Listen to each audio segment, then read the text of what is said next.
Hai, Assalamualaikum. Nama saya Nurul Amirah binti Khalil. Dan sebelum kita memulakan video kita pada hari ini, izinkan saya menanyakan anda semua dua soalan. Soalan yang pertama, apakah itu burnout?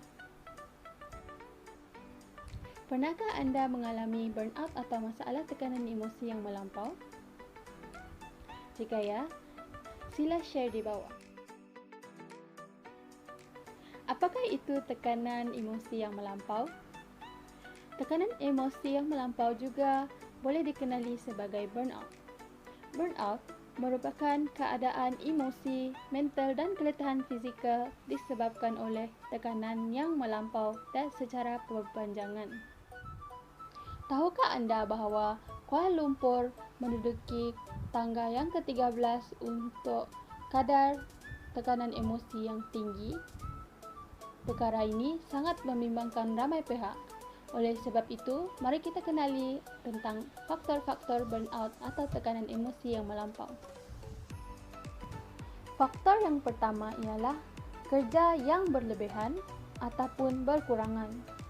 Keratan Aba dari Code Blue 2019 menyatakan kerisauan MMA Malaysian Medical Association terhadap pengurangan staf pada sektor kesihatan di mana pekerja mungkin akan mengalami tekanan emosi yang tinggi. Pengurangan tenaga kerja akan menyebabkan seorang pekerja terpaksa membuat lebih dari satu kerja. Faktor yang seterusnya ialah tekanan dan stres. Keratan Aba dari Desta menengahkan topik cabaran pelajar dalam mengadaptasikan norma baharu sepanjang tempoh PKP atau Perintah Kawalan Pergerakan. Panik dan kerja yang terlalu banyak menyebabkan seseorang pelajar itu mengalami tekanan emosi yang tinggi.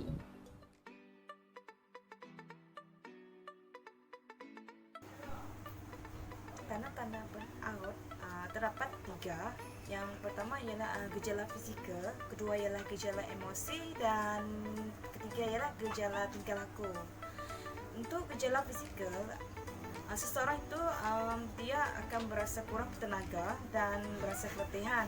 Ianya melibatkan keletihan fizikal dan mental kerana seluruh tenaga telah digunakan untuk membuat atau melakukan pekerjaan tersebut. Kesihatan tubuh badan akan terjejas. Seseorang yang mengalami burnout akan mengalami gejala seperti kerap jatuh sakit, sakit kepala, sakit belakang, sakit otot atau gangguan sistem penghadapan. Untuk gejala yang kedua itu gejala emosi. Sukar mengawal perasaan marah dan mudah sensitif. Seseorang yang mengalami burnout akan cepat marah dan juga mudah sensitif. Seseorang itu suka mengawal perasaan marah mereka walaupun masalah mereka tu adalah masalah yang kecil. Sebagai contoh, salah seorang akan sekejanya membuat gurauan dengannya. Akan tetapi dia berasa sangat sensitif dengan gurauan tersebut walaupun selama ini dia tidak sensitif dengan gurauan tersebut.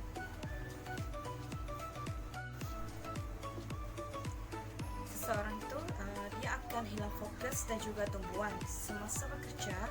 Seseorang itu akan hilang fokus dan juga tumpuan kerana keletihan yang melampau dan badannya sudah tidak dapat bekerja seperti biasa.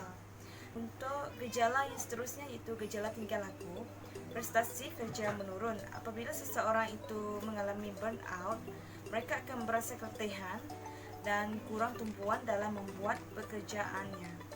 Secara tidak langsung ini boleh menyebabkan prestasi kerja menurun. Kemudian ialah seseorang itu dia akan mengundurkan diri dan mengambil tanggungjawab. Motivasi untuk bekerja seseorang telah menurun dan ini menyebabkan seseorang itu akan mengundurkan diri dalam mengambil tanggungjawab. Risiko daripada burnout ini, seseorang itu akan mengalami masalah kesihatan mental seperti psikomatik, kerisauan, insomnia, ketidakfungsian sosial dan juga kemurungan.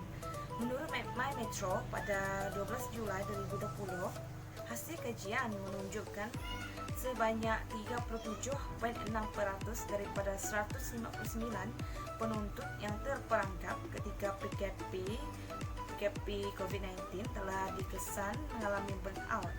Burnout telah menyebabkan seseorang itu untuk ada niat membunuh diri. Sekiranya tidak ditangani dengan segera, ianya boleh memudaratkan pada diri sendiri.